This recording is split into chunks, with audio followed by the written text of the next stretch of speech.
suami. Maka di malam itu harus selesai. Itu sunnah Rasulullah SAW.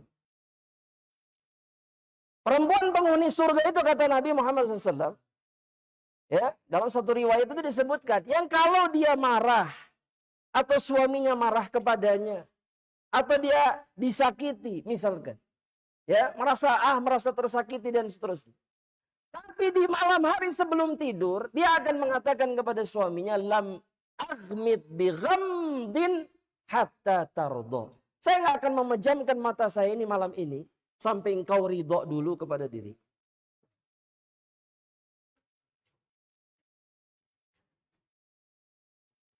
Wah, bapak-bapak nih.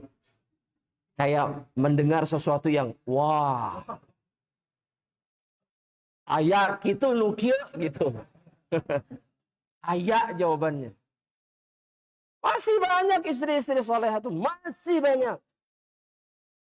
Masih banyak. Selama kita menjadi suami yang soleh. Iya, pasangan itu semisal. Cerminan. Cerminan. Ini berharap istri solehah. Tapi dia sendiri tidak soleh. Misalkan. Ya. Atau istrinya solehah. Ya. Tapi dia nggak soleh. Nggak ada gunanya. Nggak ada gunanya. Ini tidak sekufu namanya. Gak akan pernah nyambung. Dua-duanya harus soleh. Ya. Dan bukan hanya itu. Bukan hanya para malaikat. Bahkan Allah Jalla Jalaluhu akan ikut murka kepada perempuan yang seperti ini. Jadi sebetulnya resikonya gede. Gede segede-gedenya. Tapi banyak perempuan yang bisa tidur nyenyak dalam keadaan suaminya murka kepada diri. Salah kita jambedut. Kelihatan ngambek ini muka bukan muka baik-baik saja. Naon jelma dengan kita yang pulkan aja. Tepuguh-puguh ngambek. Ye, gitu. Betul? Oke. Jangan saya atuh. Kalau di situ ngambek, saya juga bisa ngambek. Yang dia lakukan itu, dia sedang menerima laknat para malaikat dan murka Allah. Di situ tuh, celakanya seorang wanita tuh di situ. Terus berharap sama Allah hidupnya bahagia, suami baik, anak soleh-soleha, mimpi. Ketika dia dilaknat terus oleh para malaikat dan dimurkai sama Allah, gak mungkin. Dia sedang menghayal. Kuncinya, dan kunci ini adalah kunci yang sangat penting. Bukan satu-satunya, tapi sangat penting. Kuncinya ada pada diri seorang wanita. Jika dia mengharapkan kehidupan yang baik-baik saja dan diberkahi, maka dia harus berbuat baik kepada suami. Ya. Dan keadaan ini sering dirusak dengan kehadiran anak. Betul nggak? Anak itu selalu dijadikan sebagai alibi. Padahal anak tidak akan menyelamatkan orang tuanya. Ridho anak tidak akan menyelamatkan orang tuanya. Tapi ridho suami akan menyelamatkan seorang istri dari azab Allah. Iya. Itu jelas. Jadi banyak perempuan yang lebih mencari ridho anaknya. Daripada mencari ridho siapa? Suaminya. Menyeramkan ini. Wallahi. Rasulullah sallallahu alaihi wasallam dalam hadis yang diriwayatkan Imam Bukhari Muslim. Perhatikan kata Nabi Muhammad sallallahu alaihi wasallam. Walladzi nafsi biyadih. Demi Allah yang jiwaku ada di tangannya. Ma min rajulin yad'u imra'atahu ila firashiha. Tidak ada satu orang laki-laki pun yang menyeru, memanggil istrinya untuk datang ke tempat pembaringannya. Fata'ba alaih, tapi kemudian dia menolak panggilan suaminya. Dengan sejuta alasan. Kita sempurnakan dulu hadis ini. Illa kana alladhi fis sama, melainkan zat, yaitu Allah, yang ada di langit murka kepada dirinya. Perhatikan, hatta yarda anha zaujuha, sampai suaminya ridho kepada dirinya. Berarti selama suaminya tidak ridho kepada istrinya, maka selama itu pula dia dimurkai oleh Allah. Betapa banyak suami yang benci kepada istrinya bertahun-tahun. Maka selama bertahun-tahun itu pula istrinya dimurkai Allah. Terus apa kebaikan yang diharapkan? Gak ada. Maka seorang suami dan seorang istri, dua-duanya harus sadar ini. Wallahu ta'ala. Silakan.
Jemaah rahmatullah Allah subhanahu wa ta'ala. Kemudian Al-Imam Adz-Dzahabi rahmatullahi ta'ala alaihi menyebutkan dalil yang lainnya yang diriwayatkan oleh Al-Imam Al-Bukhari yang menunjukkan betapa besarnya, betapa tingginya, betapa agungnya kedudukan seorang suami di hadapan istrinya. Di mana Nabi sampai mengatakan la yahillu limra'atin an tasuma wa zawjuha syahidun illa bi'idni. Tidak halal katanya. Bagi seorang wanita untuk berpuasa, yakni berpuasa sunnah, padahal puasa sunnah adalah ibadah kepada Allah dan ibadah yang sangat luar biasa. Tapi kemudian Nabi mengatakan nggak halal, kata Nabi nggak halal. Bagi seorang perempuan untuk berpuasa sunnah dalam keadaan suaminya hadir, kecuali suaminya memberikan izin kepada diri. Dan semua ini karena saking besarnya hak suami terhadap seorang istri.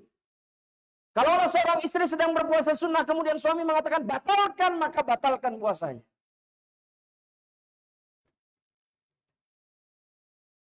Dalam riwayat yang lain kita tahu Nabi mengatakan, "Lau kuntu amiran ahadan an tasjuda li ahadin." Kalaulah saya boleh diizinkan sama Allah memerintahkan seorang makhluk bersujud kepada makhluk yang lain, la amartul mar'ata an tasjuda li zawjiha. Aku akan perintahkan seorang istri bersujud kepada suami. Karena besarnya hak suami atas seorang istri. Tapi ini nggak masuk di benak kebanyakan istri. Kenapa? Karena nggak difahamkan sama suaminya. Bahwa suaminya punya kedudukan di hadapan dirinya. Makanya Anda bingung sama laki-laki yang bisa ketawa ketika dia direndahkan oleh istrinya di depan orang lain. Apa? Di mana letak lucunya? Sedangkan hak suami terhadap istrinya begitu luar biasa. Kehormatannya teramat sangat tinggi. Tapi dia bisa ridho ketika suaminya dibikin bahan lelucon. Ya, laki-laki model apa Anda nggak paham. Gak usah bicara laki-laki lah. Ini hamba Allah model apa Anda nggak paham. Yang ridho melihat istrinya dilaknat dan dimurkai sama Allah. Katanya sayang, katanya cinta, omong kosong semuanya. Ketika seorang laki-laki membiarkan istrinya masuk ke dalam neraka, maka cintanya dusta. Semua hanya kebohongan.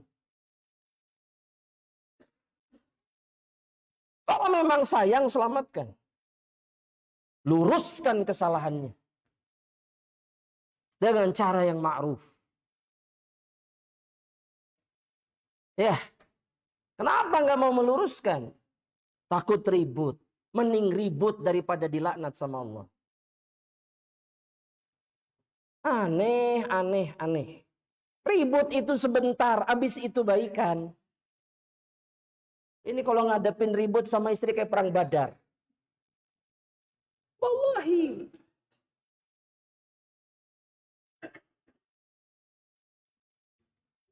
Jangan. Masing-masing laki-laki dan perempuan harus sadar. Laki-laki harus menyelamatkan istrinya dan istri harus menjaga suaminya.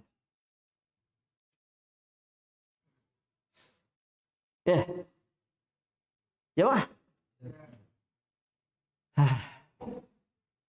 Harus banyak tarik nafas jemaah. Wallah. Perhatikan. Apa yang dikatakan Nabi Muhammad SAW kepada bibi dari seorang sahabat yang dikenal dengan Ibnu Mihsan.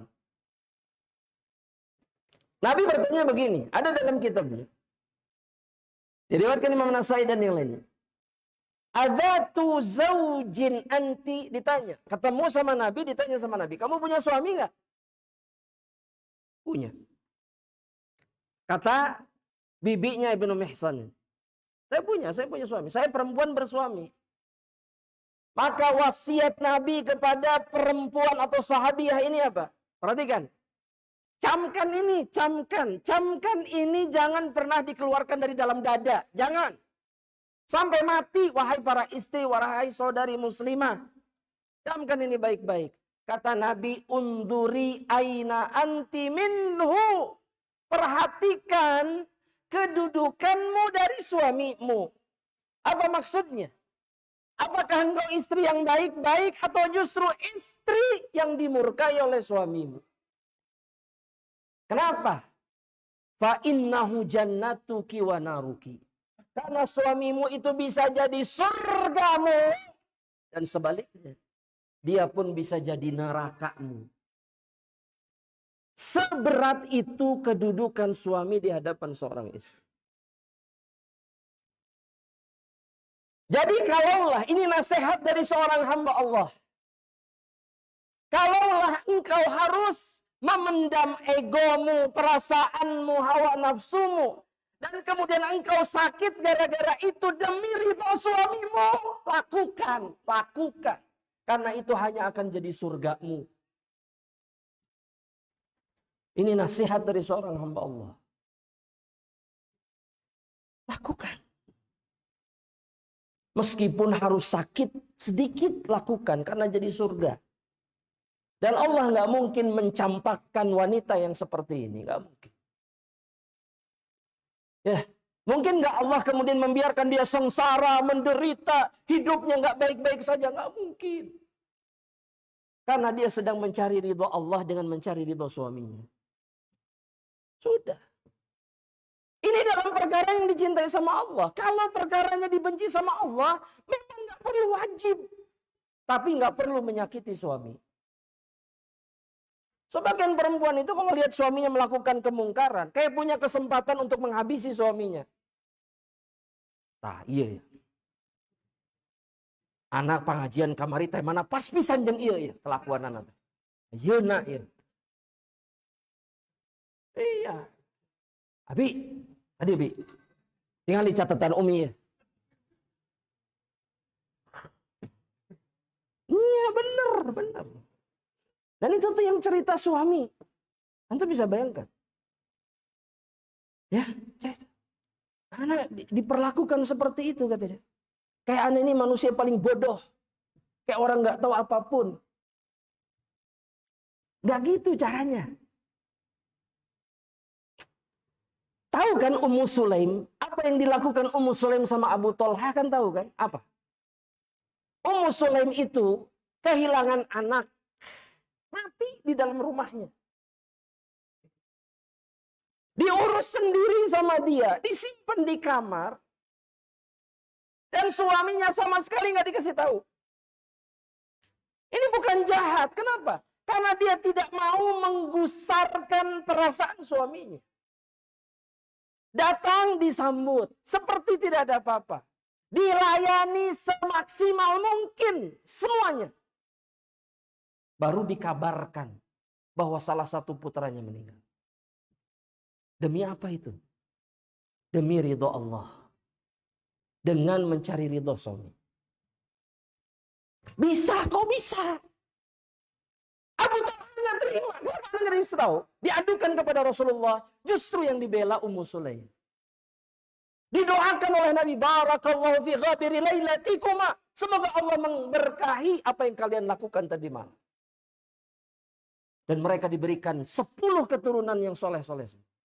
Mati 1 diganti 10. Allah nggak mungkin mencampakkan perempuan yang seperti ini. Gak mungkin. Dan semua itu terjadi karena seorang wanita yang memberikan seluruh apa yang dia miliki untuk ridho suaminya. Sehingga Allah ridho kepada diri. Gitu caranya. Kalau pengen bahagia di dunia itu. Bukan ikut kajian, inilah rumah tangga. Gak ada gunanya. Gak ada gunanya. Kalau tidak diamalkan. Daurah ini, daurah itu, angus-angus. Gak diamalkan. Percuma. Stop aja, gak usah diteruskan yang kayak gitu. Kalau istri-istri itu tidak mengamalkan apa yang mereka pelajari, tidak ada gunanya. Amalkan. Semuanya akan jadi kebaikan. Dunia ini akan jadi surga sebelum datang surga akhirat.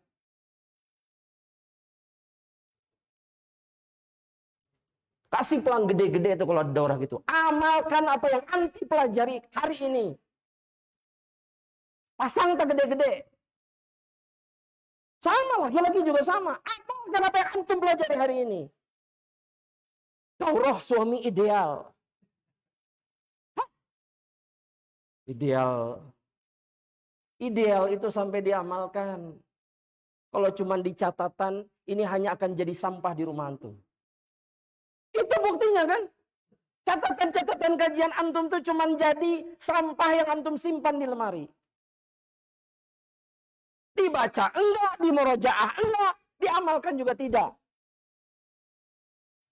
Tapi dia akan jadi hujjah Allah atas diri antum nanti pada hari kiamat. Udah cukup, udah cukup. Ya, semua itu salah kita sendiri. Sudah. Silahkan mau ikut kebaikan, silahkan, tapi amalkan. Amalkan. Agar menjadi kebaikan yang sebenarnya. Udah sampai di sini jamaah rahmatillah Allah. Sisa dalilnya antum bisa lihat di dalam kitab. Ya, cukup ya? Cukup? Insyaallah ta'ala. Anda udah cukup ngesang soalnya. Diakhiri dengan beberapa pertanyaan. 3 aja. Karena Anda harus cepat-cepat pulang. Walas. Anda yang milih. 1, 4 lah. 1, 2, 3, 4. Udah. Itu dulu. Silakan. 5 berarti jangan antum. Ya Allah cepat Syekh. Antum dulu. Baik, jazakallahu khair. Ada titip pertanyaan yang dari pemirsa Ustaz.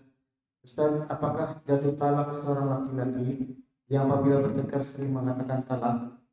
Kemudian apa yang harus kita lakukan karena suami anak KDRT sudah sering dan sering mengatakan talak ketika berantem dan pada saat melakukan KDRT. Sedangkan suami merasa jika itu belum jatuh talak karena pasal mengucapkannya dia sedang emosi.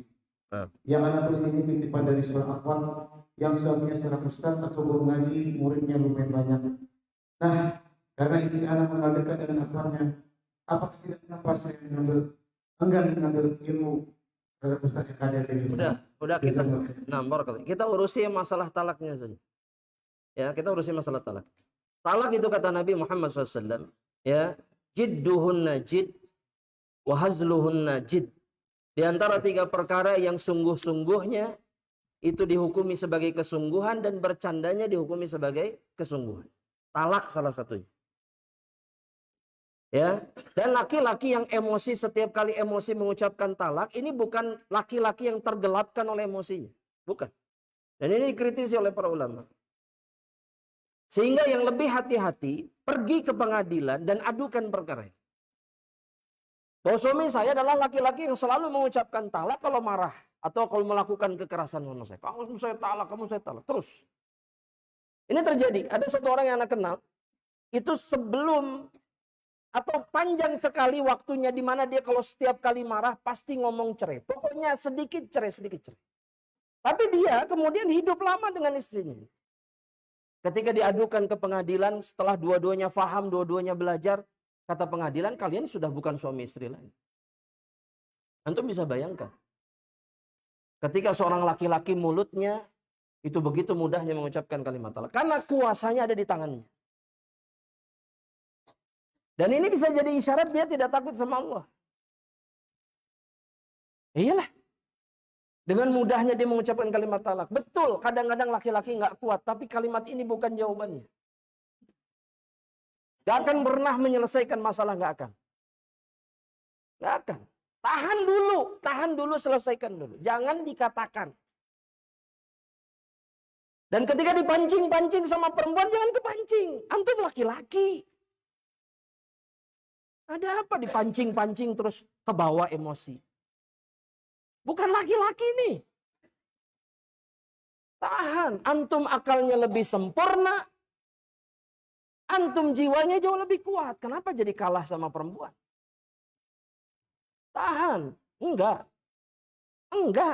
Kalau antum nggak kuat, pergi. Nggak usah di rumah. Pergi dulu sejenak. Tenangkan diri antum baru balik lagi. Nabi kan begitu sallallahu alaihi wasallam. Oh, sudah nggak ini, keluar Nabi. Tinggalkan istrinya. Baru balik lagi setelah tenang. Betul? Maka yang seperti ini harus diselesaikan secepatnya. Dicari jalan keluar dari hakim. Hakim yang berhak menentukan ini hakim. Karena dia yang tahu apakah ini sudah tidak halal atau masih halal. Ya, maka pergi sana ke hakim, berangkat. Adapun masalah yang kedua, setiap dari kita itu diberikan hak oleh agama ini untuk memilih siapa yang jadi guru kita. Boleh. Tapi jangan memilih dengan hawa nafsu. Pilihlah dengan basirah, dengan ilmu. Iya. Kalau sama hawa nafsu, seenaknya orang ini. Ah kiyo, ah gitu, ini. Oh, seenaknya aja. Kalau sama hawa nafsu, bahkan orangnya mungkar pun akan diikuti. Tapi kalau dengan basirah, dia akan mengikuti dengan ilmu, dengan penuh keadilan. Adil. Ya. Ada kesalahan karena manusiawi, dia nggak akan menghukumi seakan dia adalah makhluk yang paling buruk di dunia ini. Enggak. Adil, pertengahan. Ya, maka harus dibangun di atas ini. Pertanyaan kedua, antum bereretan gitu aja, maksud berurutannya nggak apa-apa, secara posisi aja. Silakan. Antum.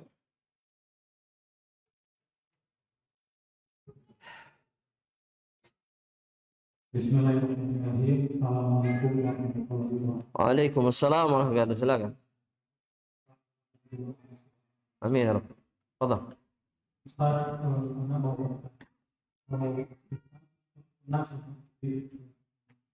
bisa berikhtiar dengan membinasakan seperti dosa syirik dan riba. Tapi masih melakukan sekali-kali di walaupun sekarang Ya. apakah ada kesalahan? Jelas salah. Jelas salah. Karena bioskop ini bukan tempatnya orang-orang beriman. Ya, orang yang paham agama berangkat ke bioskop enggak? Karena yang masuk bioskop itu bercampur di dalamnya antara orang fasik sekali, ya, orang yang tidak beriman sama Allah Subhanahu wa taala, kumpul semuanya di bioskop. Betul? Satu. Kemudian meskipun kartun yang ditampilkan itu hak atau batil? Batil. Ada musik enggak? Ada. Ada kebatilan dalam sisi ceritanya tidak? Ada. Enggak boleh. Enggak bisa. Ya, ini resiko. Resiko apa? Resiko menjadi orang yang bertakwa dan beriman kepada Allah. Apa resikonya? Harus menjauh dari seluruh macam bentuk kemungkaran. Semuanya. Itu resikonya. Tapi ujungnya jannah. Mungkin di dunia nggak asik. Mungkin di dunia, kamu mah ini dan itu. Anak protes ini dan itu. Tapi di akhir semuanya akan tersenyum bahagia. Dan jangan pernah mengawali kebiasaan buruk pada diri anak. Apa? Nonton bioskop salah satunya.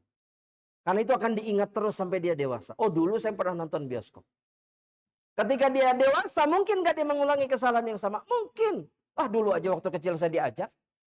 Berarti boleh nih tempat ini. Betul? Iya. Anak yakin yang dulu pernah diajak bioskop waktu kecil, sampai detik ini meskipun sudah kepala 6, kepala 7, kepala 8, itu masih ingat dulu pernah nonton bioskop. Yakin anak. Betul? Maka jangan pernah memasukkan memori seperti ini kepada benak anak-anak kita. Biarkan memori mereka itu baik-baik saja, indah. Ya, jangan masukkan keburukan ke dalam pikiran mereka. Ya, mudah-mudahan bisa dipahami insyaallah. Dan semua bisa kita rubah insyaallah ta'ala. Kemudian yang berikutnya. Antum. Assalamualaikum juga. warahmatullahi wabarakatuh. Salam. Apakah itu akan berdasarkan Jelas. Karena ibu itu kata para ulama al-ummu madrasah. Ibu itu madrasah. Antum kalau ingin lihat